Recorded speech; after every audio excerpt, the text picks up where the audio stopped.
Hey, it's NPR's Book of the Day. I'm Andrew Limbong. There are some celebrity memoirs that seem thin, like vanity projects that don't seem to show any evidence of growth or self-interrogation. And there are the celeb memoirs that are thin on the depth, but then have the gall to not even dish out any hot goss from back in the day. But Barbra Streisand's memoir is not one of these. It's a nearly 1,000-page tome titled My Name is Barbra, and in it she talks about everything she went through in entertainment, the people, the obstacles, the slights, and of course, the triumphs.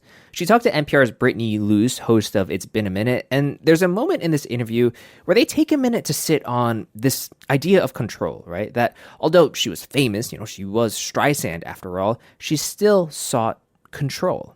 That's after the break.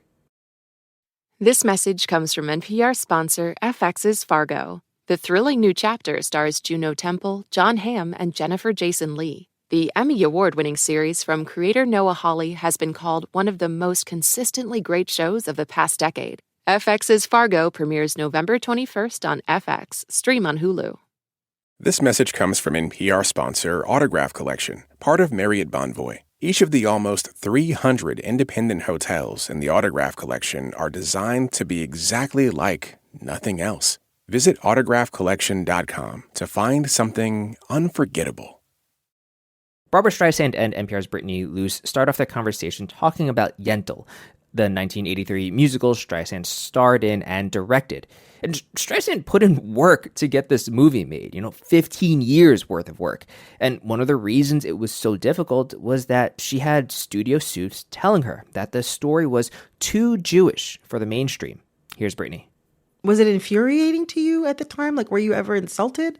Or did you have sort of the same even-handedness in thinking about it? How did you see it then? Yeah, I think so. I mean, again, when I went to the studios with this little short story, Yentl, the yeshiva boy, my agent, when I found out he never told me about that offer to do something with that story, I asked, why wouldn't you tell me what was offered to me?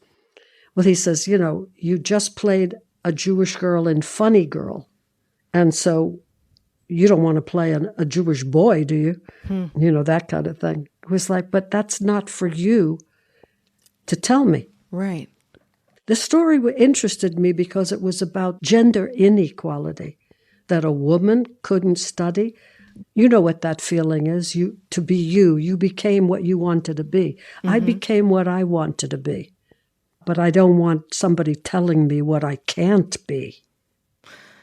We all know about your influence on the industry as a performer. But I wonder, how do you see your influence on the entertainment industry as a businesswoman?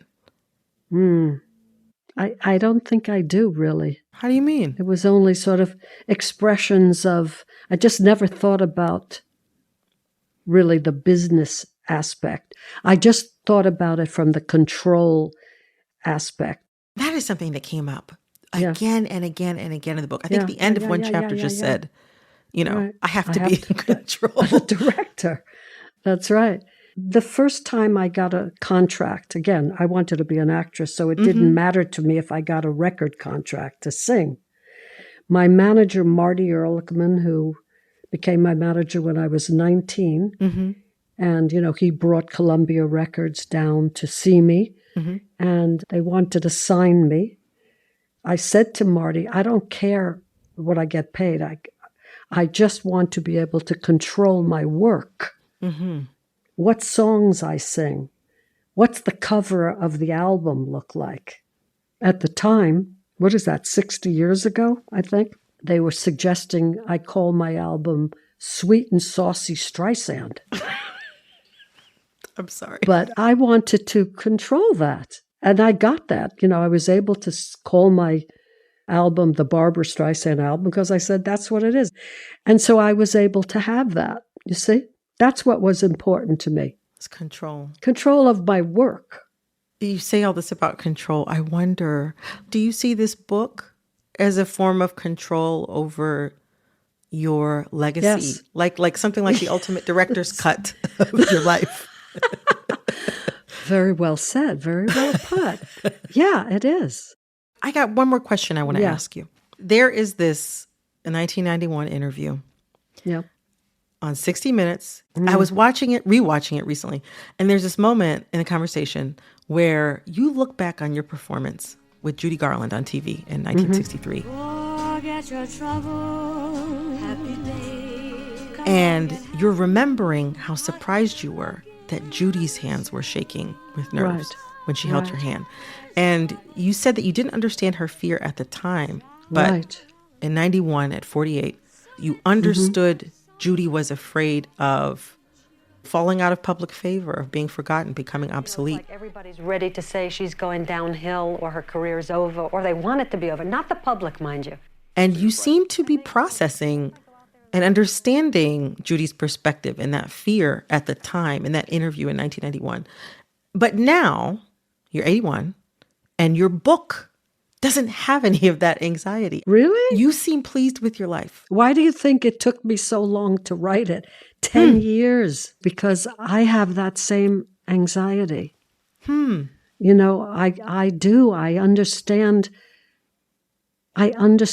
what she was shaking about. I didn't understand it when I was 21. Right. Her vulnerability, you know, I became like her in a sense. You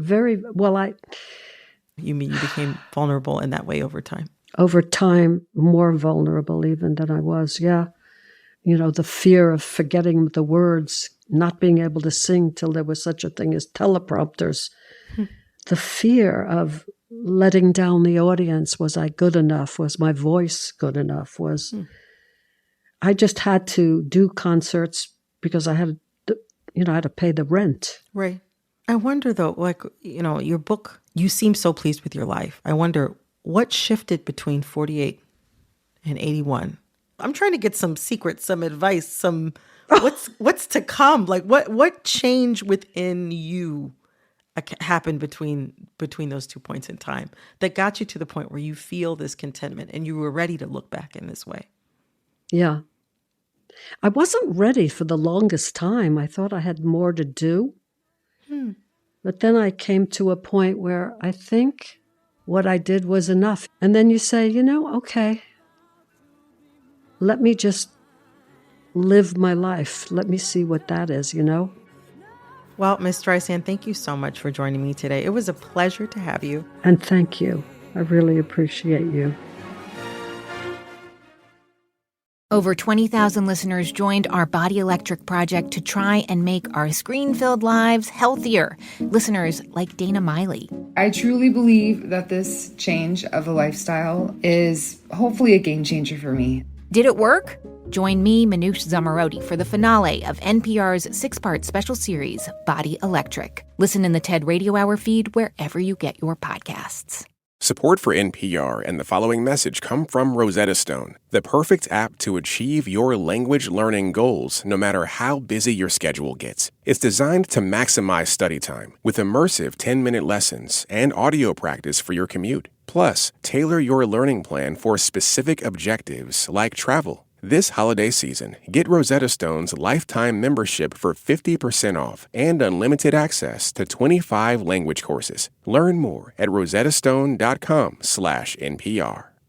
This message comes from NPR sponsor Rosetta Stone, an expert in language learning for 30 years. Right now, NPR listeners can get Rosetta Stone's lifetime membership to 25 different languages for 50% off. Learn more at rosettastone.com/NPR.